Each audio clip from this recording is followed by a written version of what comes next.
함께 나눌 말씀은 지난주 난예배 설교 때 언급을 했던, 예고했던 하나님의 열심, 이런 제목을 갖고 주의 말씀을 함께 나누겠습니다.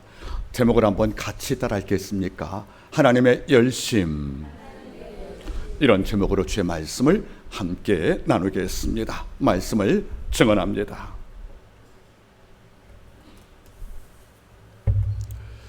자기 삶이, 내 인생이 하나님의 선물임을 아는 사람은, 그래서 내 삶을 함부로 살지 않고 신실하게 살기를 소망하는 사람은 마음속에 두 가지가 있습니다. 다시 말하면 내 삶은 우연히 아니고 당연한 것이 아니라 하나님의 선물이기 때문에 이 삶을 의미 있게 또는 충실하게 살기를 믿고 꿈꾸는 사람이라면 마음속에 두 가지 마음이 있다는 것입니다.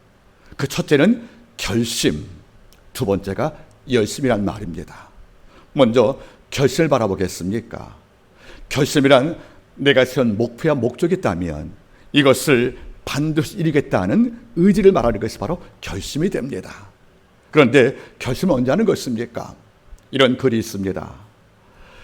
1년 중에 우리가 아무것도 할 수 없는 두 개의 날이 있다.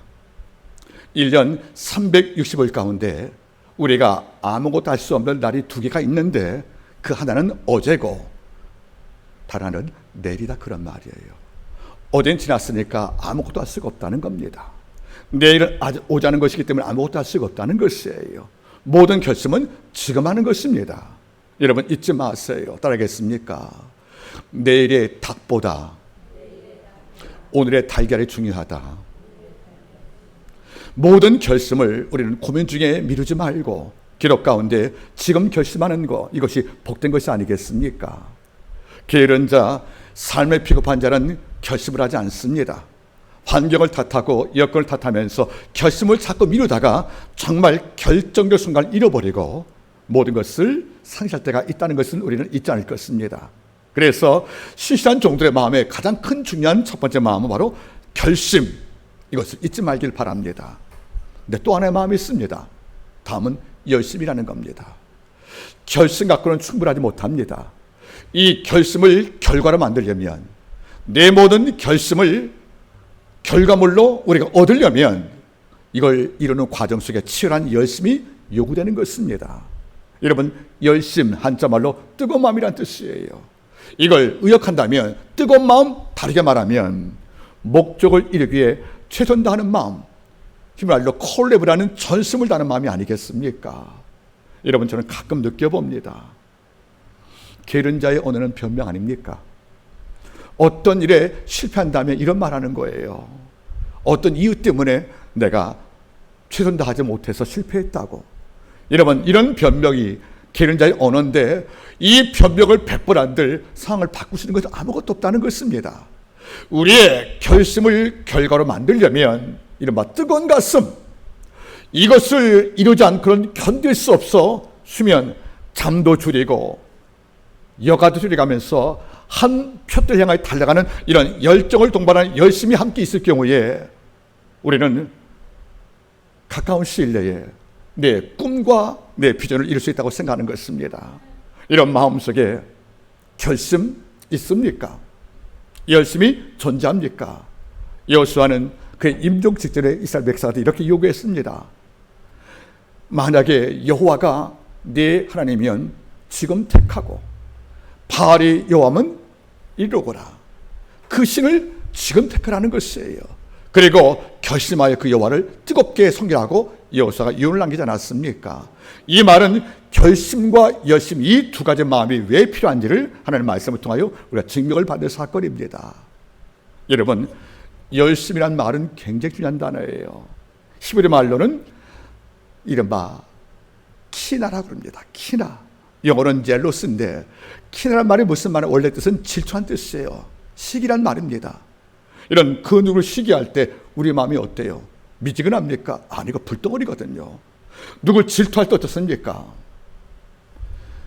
송 기사님 질투해 보셨습니까? 질투 한번 해보셨어요? 어떤 마음이세요? 너그럽습니까? 아니거든요. 뾰족하고 날카롭거든요. 또 뜨겁단 말이에요. 우리가 질투하든 시기하든 이 마음이 따스한 정도 아니고 뜨겁단 말이에요. 이 말이 변혁이 되어서 바로 열심이 된 것입니다. 즉 열심이란 말은 무슨 말입니까? 어떤 목적을 내가 결과물로 만들기 위해 우리 마음속에 불덩어리가 되었다는 거예요. 질투할 만큼, 정말 시기할 만큼, 이 마음이 편치 못할 만큼 마음이 뜨거워서 견딜 수 없는, 내가 본 끝장 말씀, 엠마오 두 제자의 말을 들어보세요. 길가에서 그분이 하나님의 말씀을 풀을 때 우리 마음이 뜨겁지 아니하더냐. 원문이 뭐죠? 불타리 한다, 그런 말이거든요. 여러분, 이 땅을 살면서 믿음이든 신앙이든 어떤 목적이든 우리 가슴이 불되어서 뜨거운 경험이 없는 사람은 아직 삶 덜 산 것입니다. 여러분들 성령을 받기 위해서 또는 기도 응답을 받기 위해서 더 나아가 하나님 말씀이 안 들릴 때에 내 귀에 세례받기 위해서 하나님께 엎드려 눈물로 기도할 때 우리의 심장이 뜨거울 정도로 역사할 때 하나님은 눈과 귀를 열 것이고 귀를 뚫어 총명을 주지 않겠습니까? 왜 이리 미지근한지요? 왜 이래 엣지가 없는지, 왜 이렇게 결정적인 열정을 갖고 하나님을 섬기지 못하고 사는지, 이런 안타까움이 우리 가운데 종종 보임을 통해서 마음이 아플 때가 있습니다. 그런데 열심 그러면 가장 어울리는 분이 한 분이 계십니다. 바로 하나님이라는 겁니다. 성경은 놀랍게도 구약에서 이런 표현을 쓰고 있어요. 여호와의 열심히 이를 이룰 것이라고. 열왕기야 19장 31절 말씀도 그러할 것이고, 이사야 9장 7절 말씀도 그러할 것이고, 이사야 여러분들 37장 30절 말씀을 보시면 문장의 끝이 이렇게 나오는 거예요. 어떤 약속을 다 설명하신 다음에 듣는 이스라엘 백성이 이건 불가능한데요 반응 올 때 끝에 이 말이 나와요. 그러나 여호와 열심히 반드시 이룰 것이라고요. 하나님도 열심히 있다는 거예요. 다시 말하면 이 땅을 지은 창조주 여호와도 하나님 일을 사역할 때에 대충 하지 않고 적당히 아닌 열심, 즉 하나 뜨겁고 불타는 마음으로 하나님은 당신이 이룬다는 것이 바로 예언자의 언급이 아니겠습니까? 한번 따라 읽겠습니까? 여호와의 열심히 이룰 것이니라. 한 번은 나와요. 이사야 9장 이후에서 내가 메시아를 줄 것이다. 이 땅에 공의와 공평으로 다스릴 것이다. 이러니까 포로기에 있었던 이스라엘 백성이 그걸 꿈이 안 보이니까 이게 되겠습니까? 하고 묻는 거예요. 이럴 때 예언자가 말해요. 너희가 믿지 못하는구나. 그러나 여호와 열심히 이룰 것이라고요. 우리가 이 땅을 살 때 우리의 열심도 필요하지만 기본적인 출발은 여호와께서 날 향한 열심이 있다는 거예요. 그 아버지가 날 향한 계획을 이루기에 그분이 창조주 하나님께서 전능자 그분이 열심을 다하여 내 삶에 개입하시고 때로 나를 위로하고 설득하시고 내 삶을 개입하사 이 목적을 반드시 이루는 이런 하나님의 땀방울이 이런 열심이 존재하기에 지금 우리가 여기에 앉아있다는 겁니다. 따라하세요. 하나님의 열심, 그게 우리가 사는 이유가 되는 것이고 우리가 끝까지 견딜 수 있는 명분이 되는 것입니다. 구약을 바라보시겠습니까? 창세기 1장에 창조 사건이 계시가 되어 있습니다. 빛을 만드시고 하늘 땅을 만드시고, 여러분들 산에 모든 과일을 만드시고 고기를 만드시고 맨 마지막에 사람을 창조하십니다. 창조에 관련도 질서가 있고 규모가 있다는 거예요. 그리고 스스로 말씀하십니다. 보시기 심히 좋았다고요. 이른바 토부, 질서가 정해서 실수가 없다는 것이에요. 하나님 보시기에도 이 땅의 창조가 아름다웠거든요. 이런 아름다운 창조를 위해서 하나님이 이 땅을 지을 때 대충 했습니까? 정교한 수학자를 넘어선 기쁜 철학자를 능가하는 이런 사고력을 갖고 이 땅을 알맞게 조화 있게 지었기 때문에 이 땅의 모든 우주가 충돌 없이 지금도 유지가 된 것이 아니겠습니까? 창조 사건 속에도 여호와 열심히 포함되어 있다는 거예요. 이것만이겠습니까? 노예했던 이스라엘 백성을 해방시키는 출애굽 사건도 바라보세요. 신의 아들 호르스로 추앙받던 바로왕을 먼저 싸워 10번을 굴복시켰습니다. 노예했던 이스라엘 백성은 무기 하나 들지 않고 바로왕을 굴복시키는 승리를 지켜봤다는 것이에요. 이 땅 최고의 강력한 권력자를 굴복시키는 아버지의 열심, 우리 보고 싸우지 말기 위해서, 우리가 피를 볼까봐 대신 싸우신 그 열심들, 애굽을 나온 다음에 홍해를 가르치는 아버지의 열심, 쓴물을 달게 만드시는 하나님의 열심, 만나 매달 주어서 양식을 공급하시는 하나님의 열심, 구름과 불길로 인도하시는 그 아버지의 열심들, 그리고 약속의 땅을 분배하고 주신 그 아버지의 열심들, 이런 모든 걸 다 통합 취합할 때 뭘 느끼십니까? 인류의 구원의 모든 역사는 하나님의 열심히 이루신 결과물이었고 우린 그 혜택을 받고 있다는 것입니다. 개강을 해서 요한복음을 강의하고 있습니다. 원문 강의지요. 강의 다 마치고 학생이 물어봅니다. 이런 엄청난 복음의 그 깊이를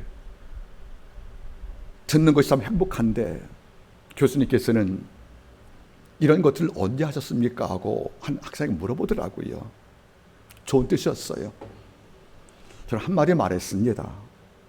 게으른 나를, 어리석은 나를, 못난 나를 공부하도록, 또 기억나도록, 또 설명할 수 있도록 도우시는 아버지 열심이 없었으면 나는 가시나무와 다를 것이 없었고 불 가운데 건져낸 끝의 나무와 다름이 없는데 이 모든 것은 아버지 열심히 수반되었다고 고백을 했습니다.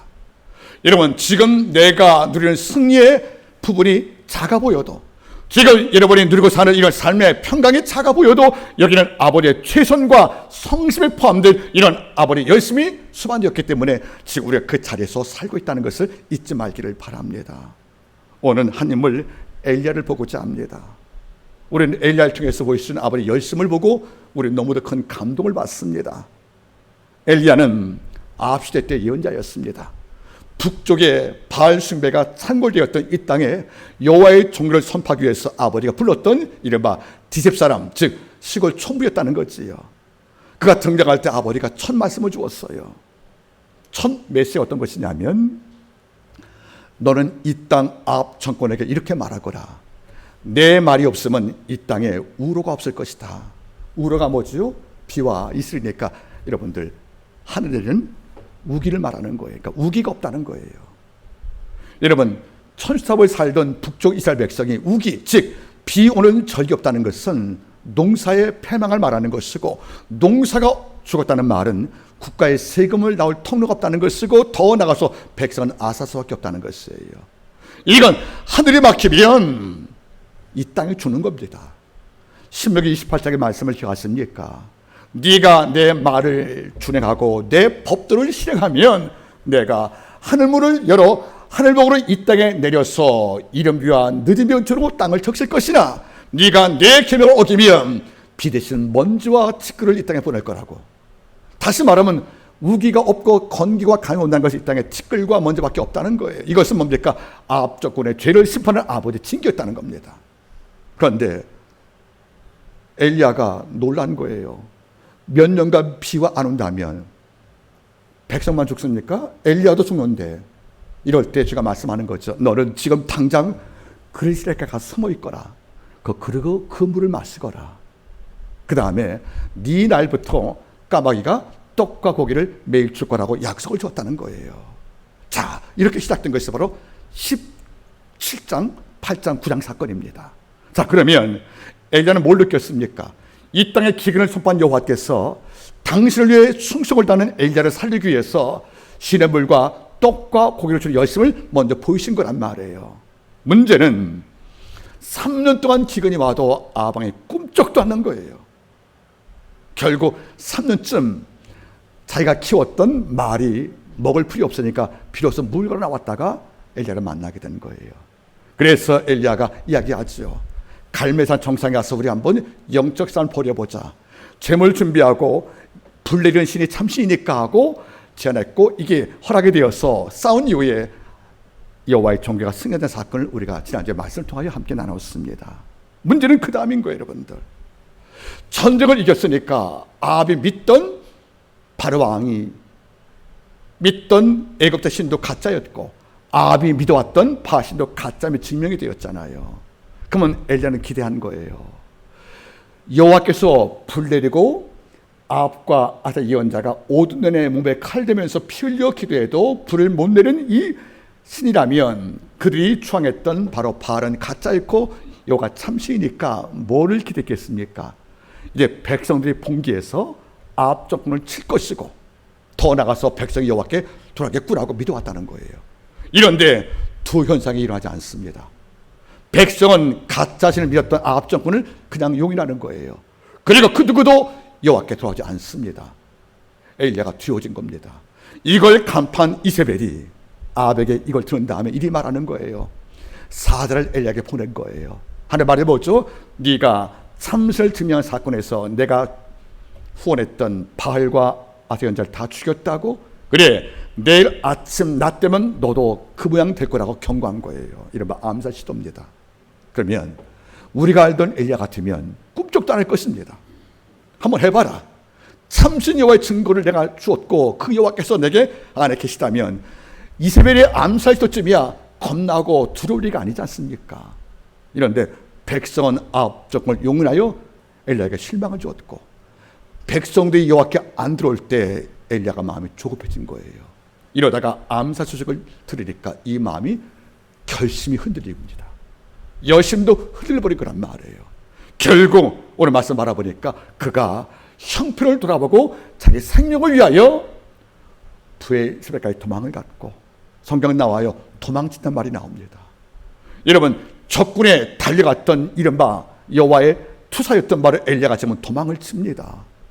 도망친 예언자는 우리가 상상할 수 없는 거예요. 특히 엘리야에게는 그 다음에 산을 두고 하루길 좀 더 가서 사막에 들어가서 노대나무 가운데 안에 누워서 잤다고 성경은 말하고 있는 겁니다.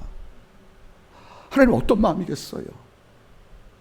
홀로 싸울 때 여호와의 열심으로 불리신 거란 말이에요. 그래서 참신을 증명시켰는데 이걸 보고도 백성은 돌아오지 않고 아합 정권은 유지가 된다. 이런 절망식에 자기 목숨을 살기 위해서 그가 도망을 치고 사막 깊은 곳에 숨어서 남에서 몸을 감추고 죽기를 간청한다. 이건 하나님이 기대했던 엘리야 모습이 아니라는 거 아니겠습니까? 이 정도가 되면 하나님은 엘리야 버립니다.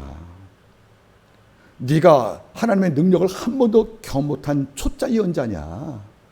네가 불리는 능력을 못 보고 듣기만 했던 이런 간접적 예언자냐? 네가 직접 받지 않느냐? 특히 너는 3년간 까마귀가 떡과 고기를 주는 사건을 몸속에 오만했고 네 기도 가운데 불리되어서 참신의 여호와가 짐을 드는 걸 직접 봤다면 너는 아버지의 능력을 몸에 체험한 이 몸에 새긴 경험자인데 네가 이세벨 들여서 도망을 치고 죽기를 간청한다는 것인가?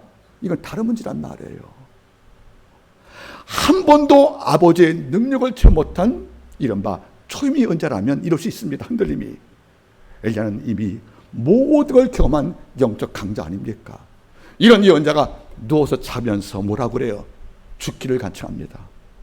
나는 열조보다 즉 내 조상보다 나은 게 없으니까 이런 못난 예언자가 살 이유가 있습니까? 하고 인생을 학대하고 하는 말이 뭐죠? 내 생명을 추월하고 오히려 하나님께 불평을 쏟아냅니다. 이걸 아버지가 다 듣고 있는 거예요. 우리가 상상하는 아버지의 반응은 뭐죠? 넌 더 이상 쓸모가 없구나. 네가 이 정도밖에 안 되느냐? 하나님은 달라요.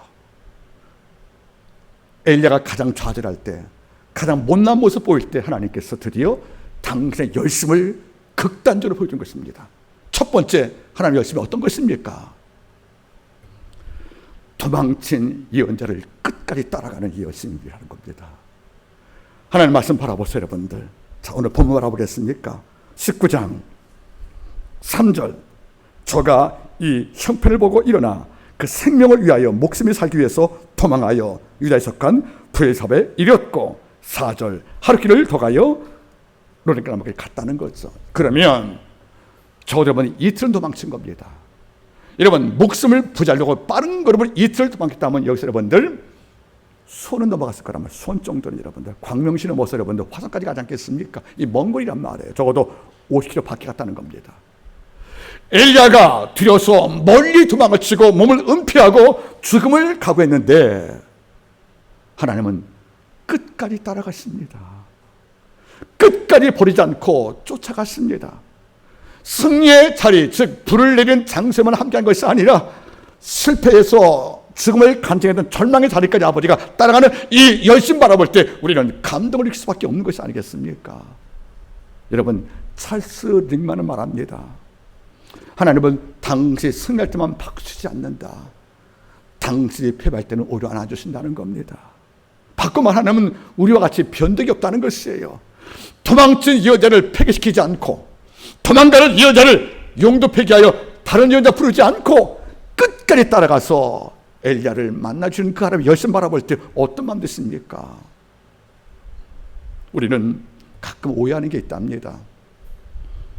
내가 이 정도 충성을 다했으니까 하나님 내 편이시지 하고만 말합니다. 이 말도 일부는 맞습니다. 그 이 말을 다르게 말하면 무슨 말입니까? 내가 주께 충성을 다하지 못하니까 하나님은 나를 버렸을 거야, 이런 말과 같은 등가 아닙니까 여러분들? 그렇지 않다는 것이에요. 네가 도망을 치냐? 내가 따라가마. 이것은 벌을 주기 위한 징벌 개념으로 따라가는 것이 아니라는 것이에요. 널 살리려고, 내가 다시 널 불러서 내 용 삼으려고 끝까지 따라가는 여를 바라보는 것이 아니겠습니까? 저는 어제 토요 기도도 이런 기도했답니다. 신명기 1장 30절 말씀. 하나님, 내일 하나님 열심히 한 설교제가 하게 됩니다.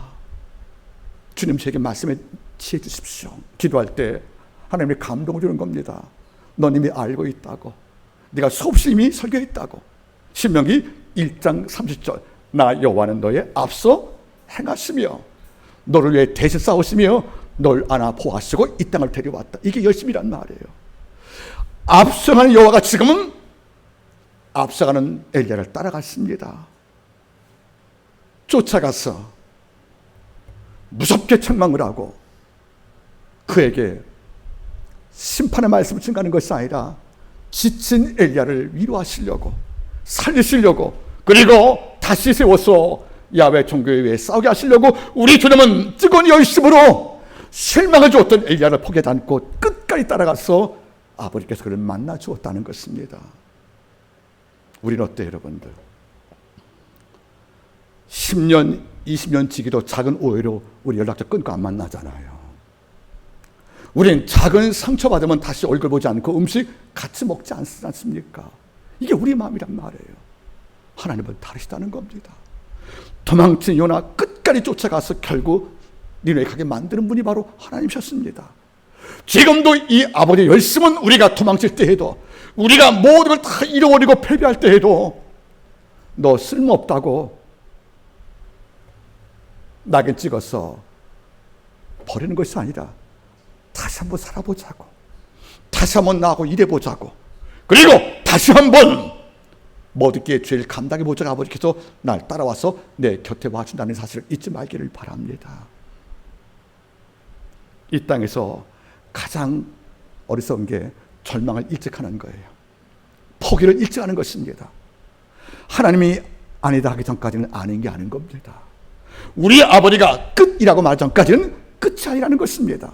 근데 우리는 도망간단 말이에요. 내가 멀리 도망가면 하나님 눈에 벗어납니까? 그리고 멀리 간다 하여 사명에서 끝난 것이겠습니까? 나를 사랑하시는 그 하나님, 요한복음 13장 1절 말씀처럼 자기 백성을 사랑하실 때 끝까지 사는 그 하나님께서 어떤 경우든지 우리를 버리지 않습니다. 오셔서 다시 만나줄 것이고 내 발엔 상처 오래 만지시면서 내게 다시 한번 재생을 시키는 이런 소승의 여호와가 있음을 잊지 말기를 바라겠습니다. 두 번째, 엘리야 사건 중에 어떤 하나님의 열심을 만나게 됩니까? 두 번째 따라하십시오. 지친 엘리야를, 원망하는 엘리야를 설득하시는 하나님의 열심. 말씀 바라보시면 이런 말씀이 있습니다. 우리 19장 5절. 로드나무 아래 누워 자더니 천사가 어루만져 이르되 일어나서 먹으라 하는지라. 본즉 머리맡에 숯불 구운 떡과 한 병 물이 있더라. 이에 먹고 마시고 다시 누웠더니 여호와의 사자, 그다음 말이 뭡니까? 또다시 와서. 아멘. 한 번이 아니라는 거예요. 이미 모든 걸 다 잃어버린 정말 썩은 장작같이 누워있는 그 엘리야, 이런 녀석을 어떻게 내가 다시 세워서 일꾼 만들지 정말 답답할지 모르겠습니다. 이런데 누워서 원망이나 하고 저주하는 이런 종을 볼 때 하나님은 두 가지 준비했습니다. 먼저는 네가 이틀간 도망치다 먹을 양식이 없었구나 하고 양식을 준비하신 거예요. 물과 떡을 준비했다고 합니다. 그런데 특별히 숯불로 구운 떡이래요. 산 거 먹지 못하시게, 상할까 봐 속이, 떡도 구워서 왔다는 겁니다. 이른바 직화구이로. 그리고 떡을 급하게 들면 어떻게 돼요? 그러니까 뭘 준비하신 겁니까? 물까지. 또 준비한 게 있어요. 두 번째는 얼굴을 어루만졌대요. 이건 뭐죠? 애정의 표시예요. 호의의 표시예요. 내가 억지로 떡과 물 주는 게 아니라는 거예요. 이 못난 놈 내가 그냥 한번 기회 주려고 떡과 물 주는 이런 것들이 아니라, 즉 인생한 가운데 나오는 호의가 아니라 충분한 호의예요. 얼굴을 만지면서 하는 말이 뭐죠? 이리라 먹거라. 너 먼 길 못 간다. 여러분 얼굴을 만져주었다는 걸 바라보세요. 이른바 컨택 포인트, 접촉점이 어디 있습니까? 손으로 얼굴 만진 사건은 이른바 뭡니까? 이른바 네 실패 나 기억 않고 있다는 거예요. 네 도망갈 사건 네 관심 아니라는 겁니다. 지금 내가 들어가서 바로 너라는 것이에요, 여러분들. 그런데 그 마음을 헤아리지 못한 엘리야가 먹고 또 주었다는 거예요. 그런데 와서 보죠. 또 다시 와서 얼굴을 만졌다. 이거는 한려운 사랑이에요. 이런 내가 네 곁에 있는데 네가 왜 먼저 절망하느냐고 설득하는 겁니다, 여러분들. 우리는 한 번 용서가 어려워서 우리는 힘들게 하잖아요. 근데 그 용서가 거부당했어요. 다시 얼굴 보겠습니까? 등도 안 보거든요. 이런데 따라하세요. 또 다시 와서 두 번씩 오시면서 내가 네 곁에 있는 이유는 널 정말 좋은 것이 아니다. 널 위해서 왔다. 내가 네 편이고 너는 지금도 내게 소중한 존재를 부각시키는 이런 아버지의 그 일이 이 속에 포함되어 있다는 것이 아니겠습니까? 비틀즈의 멤버 존 레논이 한 말이에요. 존 레논은 시 가운데 이런 시를 남겼습니까? 어떤 기자가 인터뷰하려고 많이 모인 거예요. 플래시 키면서. 그때 많은 질문이 왔지 않겠습니까? 그런데 이게 잘 안 들리죠. 워낙 사람들이 많으니까. 그런데 존 레논이 이렇게 답했답니다. 모두를 사랑하세요. 질문이 뭐였죠? 이게 시입니다. 모두를 사랑하십시오. 그 다음에 기자 보고 질문이 뭐였습니까? 참 멋있는 사람이에요. 당신이 뭘 물어보든 삶의 주제는 사랑이라는 거예요. 관심을 갖고 이해해주고 품어주고 때로는 용납해주는 과정들, 사랑의 전부입니다. 질문이 뭐였죠? 여기에 그의 깊은 통찰이 나오는 겁니다. 하나님은 당신을 피해 도망친 엘리야가 죄책감을 가질까 봐, 또 절망에 눌려서 하나님을 또 몰래 고개 숙이고 두려워 떨까 봐 미리 행동하는 겁니다. 내가 물과 떡 준비했다. 어서 먹거라 하고 그 호의를 베풀 때에도 얼굴 만지시면서 하는 말이 뭡니까, 여러분들? 내가 여전히 널 처음 부를 때와 똑같이 네가 이길 때와만이 아니라 도망칠 때에도 내 사랑과 내 은혜와 내 감사와 내 관심은 동일하다. 이거를 표출하기 위해서 얼굴 돌만이 사랑을 잊지 말기를 바라는 것입니다. 때론 부부가 갈등할 때가 있어요. 또 벗들과 의견 차이로 갈등할 때가 있어요. 여러분들 이런 글 아세요, 여러분들? 한번 따라 읽겠습니까? 그대가 그 누구와 충돌한 이후에는 그 관계가 틀어지거나 깊어질 수가 있다. 이것은 당신 태도에 달렸다. 누구랑 의견 충돌 가능한 거예요. 근데 그 이후에 내 태도가 아주 쌀쌀맞고 악하면 틀어지는 겁니다. 그런데 충돌되었어요. 이러면도 충돌 직전과 똑같은 마음으로 그걸 대해주고 나면 더 관계가 깊어지는 거 아니겠습니까? 자, 문장 다시 읽어드리겠습니까? 그대가 누군가 충돌 이후에 틀어지거나 깊어질 것이다. 그 이유는 당신 태도에 달려있다는 겁니다. 하나님은 도망친 예언자, 실패한 예언자를 용도 폐기 처분하고 이른바 재활용도 안 될 만큼 하대하는 것이 아니라, 야, 떡 먹어야 돼, 이 녀석아. 너 배고프잖아. 물 마셔. 취한다. 그리고 얼굴만 입혀서 내가 네 곁에 있거든. 내 열심을 증명할 때 이런 엘리야 마음속에 어떤 마음이 있겠습니까? 다시 용기 얻지 않겠습니까, 여러분들? 우리 사람을 대할 때 어떻게 돼야 합니까? 저는 가끔 느껴봐요. 큰아이 작은아이 이렇게 지켜보면서 제가 어릴 때 젊을 때 두 아이 키울 땐 저도 어린 부모였으니까 부모 교육을 못 받았어요. 왜 실수가 없었겠습니까? 나이가 들면서 이 아이를 바라보고 지금 재민이 나이 때 제가 결혼했거든요. 재민이가 27이니까 지금은 이게 보이는 거예요. 뭐가 필요하고 또 뭐가 있어야 되고 뭘 하면 안 되겠던 거 이게 다 보이지 않습니까, 여러분들? 사랑이 깊어지는 거예요. 즉 잔소리가 적어지고 여러분들 바라보면 깊어지는 것이 아니겠습니까? 이게 왜 그런 거예요, 여러분들? 태도에 변화가 온다는 거예요, 여러분들. 하나님은 지금도 같은 원리신 거예요. 여러분이 승리했다고 깊게 끌어안고 패배했다고 들으면 이런 분이 아니라는 것입니다. 여전히 물과 떡을 주시는 분, 여전히 얼굴 만지시면서 내 곁에 가장 친밀한 모습으로 나를 품는 이분을 알기 때문에 이런 열심을 우리가 기억한다면 다시 하나님을 사랑할 용기 생기지 않습니까? 세 번째, 하나님은 어떤 열심을 보여주었습니까? 따라하세요. 누워있는 엘리야를 걷게 하시는 하나님의 열심. 결국 걷게 하셨습니다. 엘리야가 누워있다는 말은 무슨 말이니까 다 포기했다는 거예요. 더 이상은 아합과 싸우지 않겠다는 거예요. 더 이상은 바알과 싸울 이유가 없다는 것입니다. 백성도 바뀌지 않고 내 목숨도 위기에 처해 있는데 내가 싸울 이유와 명분이 어디 있겠습니까? 모든 걸 다 포기했다는 것이 아니겠습니까? 그래서 누워있는 겁니다. 절망에 누워있는 백성은 이 땅 그 누구를 일으켜 세우지 못합니다. 절망과 좌절로 등을 벽에 붙이라든가 바닥에 붙이고 누운 백성은 어떤 거인이 와도 그를 못 일으킵니다. 설사 육체의 몸은 일으켜도 마음 못 일으킨다는 뜻이에요. 이런데 누구도 일으킬 수 없는 누워있는 자를 아버지가 걷게 하십니다. 어떻게 여러분들, 너 여기서 못하느냐? 여호와의 산 호렙까지 걸어가라는 겁니다. 호렙에 가면 네가 궁금했던 거, 네가 할 일 내가 다 알려주겠다는 것이 아니겠습니까? 이 말에 감동을 받은 그 엘리야가 걸어서 40주야를 걸어서 여호와의 산까지 도착했다는 말씀이 등장을 합니다. 여러분, 도망친 예언자를 40일 걷게 만든 그 힘, 이건 바로 설득하신 여호와께서 이미 이루셨고, 그리고 걷게 하는 아버지의 권능이 여기 서 있는 것이 아니겠습니까? 저는 가끔 말해요. 죽은 자만 사는 게 기적이 아니에요, 여러분들. 기도 포기한 자 다시 기도하게 만드는 사람이 기적의 창출자입니다. 물 위를 걷는 것만이 기적이 아니에요, 여러분들.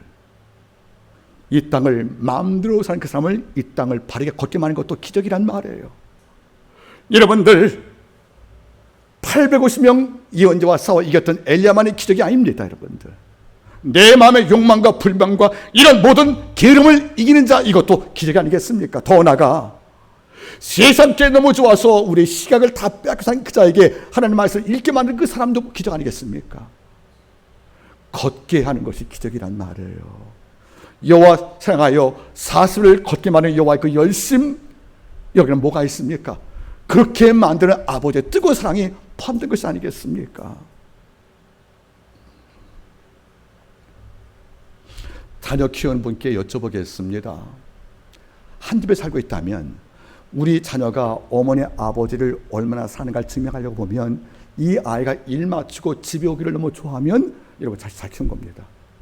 또 어떤 이유든지 남편이나 아내든 집에 늦게 가려고 자꾸 버둥을 치면 그를 집에 일찍 오게 만든 것을 막는 어떤 이유가 있다는 것이에요, 여러분들. 그게 뭔지 아십니까? 벽이란 말입니다. 하나님은 이미 절망의 벽에 갇혀버린 이른바 눈에 안 보이는 감옥에 투옥된 이런 절망에 있는 그 엘리야를 40을 걷게 만드는 이런 열심을 보이신 걸 바라볼 때 지금도 하나님께서는 자기만의 골방에 거미를 치고 먼지 쌓였던 바로 이런 한 번도 안 들어가본 이 내 공간인 골방에 지금도 하나님 말씀하십니다. 한번 걸어서 호렙산 가듯 너 나 믿고 내 열정을 믿고 나와 함께 네 골방에 걸어가지 않겠냐 묻고 있다는 겁니다. 그때 우리 대답이 뭡니까, 여러분들? 바쁘니까, 아프니까, 기둥도 터지니까 더 이상 골방에 안 들어간다고 그 절망의 노래나무 가운데 누워서 자겠습니까, 여러분들? 자는 자, 누운 자를 걷게 만들어 여호와의 집까지 인도했던 바로 하나님의 그 설득력과 이 열정을 본다면 누워있지 마십시오. 하나님과 함께 손잡고 걷기를 바랍니다. 우리가 주의 손잡고 걸으면 그의 안에 계신 모든 창조의 능력과 이런 승리의 능력 모든 것이 아버지께서 날 위해 허락하신 선물로 곧 임하지 않겠습니까? 이것이 믿는 성도의 믿음 아니겠습니까, 여러분들? 하나님의 열심 돌아보십시오. 십자가 주님께서는 다 이뤘다는 말씀으로 이 땅을 마치셨습니다. 다 이루었다. 헬라말로 테텔레스타이, 내가 목적을 이루었다. 라틴 말로 컨스마트 메스트, 내가 빚을 갚았다는 말이에요. 십자가에 죽으신 예수의 고통과 고난 속에서 우리 죄가 처리가 되었지만 당신의 아들을 이 땅에 보내시고 그를 낮추시고 십자가에 죽게 하시고 부활시키시고 승천시키는 이 배후에는 성부 하나님이 인류 구속을 위한 당신 열심이 그 속에 투영이 됐다는 것입니다. 이 땅의 모든 기적은 내 기도 응답이 아니라 기도를 듣고 일하시는 아버지 열심의 결과인 것을 잊지 말기를 바랍니다. 문제는 주께서 복음서에서 12제를 선택을 할 경우에 때로 무지한 자 또는 열심당원들 때로 가난한 자 병든 자 다 택했지만 단 한 종류의 무료 게으른 자 택한 적이 없다는 겁니다. 그래서 악하고 게으른 자라고 평가하십니다. 악한 자의 속성은 게으름일 것이고 게으른 자는 반드시 악한 자가 될 수밖에 없다는 거지요. 즉 악함과 게으름은 등가라는 것입니다. 로마서 12장 11절 말씀은 이렇게 말합니다. 너희가 여호와의 하나님의 열심을 경험했으면, 로마서 12장 10절 말씀 따라하겠습니까? 부지런하여 게으르지 말고 열심을 품고 주를 섬기라. 이게 하나님의 열심을 우리한테 우리 열심을 요구하겠다는 것입니다. 우리의 열심, 다시 말해 우리의 뜨거움들이 아버지 열심을 경험한 자에게는 마땅한 반응이라는 것이 아니겠습니까? 라오디게아처럼 차지도 않고 뜨겁지 않는 이런 미지근한 물이 되어서 예수께서 구토하신 일이 없도록 한번 오늘부터 내 삶을 정려보겠습니까? 말씀을 제가 맺기를 소원합니다. 여러분, 이 땅의 모든 아름다운 것들, 이 땅 모든 기적들, 이 땅 모든 승리 배후에는 하나님의 열심이 작동된 결과물입니다. 우리가 말씀을 지키는 거룩한 삶도 그의 열심이 나를 설득한 이유가 되는 것이고, 내가 이 땅을 살 때 세상 유혹에 빠지지 않고 하나님께 충성을 다하는 단마음을 갖고 사는 이런 이면 속에도 이 아버지께서 엘리야를 설득하여 3년간 먹게 하신 그 열심, 불을 내리셔서 여러분들 능력을 교육하시고 도망친 예언자 따라가시는 그 열심, 양식을 주어 설득하시는 그 열심, 그리고 누운 자 걷자는 이런 열심과 동일한 그 모습으로 아버지가 지금도 내 기도와 내 삶의 열심으로 함께 와 계신 것을 확신하시길 바랍니다. 이 열심을 분명히 신뢰한다면 우리 삶 속에 믿는 자들에게는 능치 못할 리 없다는 말들이 이해가 되는 겁니다. 믿는 자, 즉 하나님의 열심을 믿는 자, 끝까지 확신하는 자, 끝까지 붙은 자에게는 능치 못할 일, 즉 인간사의 모든 불가사한 일도 주가 있다는 것을 마가는 9장에서 약속을 주었습니다. 여러분, 이번 주간도 우리 가운데 넘지 못할 산들, 또 노된 나무의 날 눕게 만든 절망이 왜 없겠습니까? 이런 모든 출구 없는 문제가 있다 할지라도 우리가 하나께 가십시오. 따십시오. 만군의 여호와의 열심히 이룰 것이라 이걸로 승리하기를 바라겠습니다. 기도하십니다. 하나님의 열심이 이렇게 뜨거우신데 전능자, 즉 열심이 필요 없는 그분께서, 그 자체가 능력이신 그분께서 날 위해서, 엘리야를 위해서 먹이시고 따라오시고 깨우셔 설득하시고 걷게 하시고 이런 모든 열심을 통하여 다시 한번 엘리야에게 새 삶을 주신 만군의 주님, 우리 안마교회 성도 많이 어려운 성도가 많이 있습니다. 육신 건강에 아파하는 성도가 있으며, 가족에 우환이 있으며, 기업에 어려움이 있으며, 자녀의 입시 문제가 있으며, 더 나아가 아버지여 가문에 처리할 문제가 있는 딸과 아들이 많이 있을 것이오니 이런 많은 문제가 우리 한마교회 성들을 노된 답을 아래 눕게 만드는 절망의 처소는 아니라 하나님의 열심을 믿고 다시 한번 걷게 하시는 아버지의 권능을 믿고 승리하게 도와주시기를 간절히 원합니다. 어려울 당할 때마다 5개의 단어 하나님의 여시한 나를 기도하며 승리하기를 간절히 소망하며 모든 말씀을 예수님의 이름으로 기도드리옵나이다. 아멘.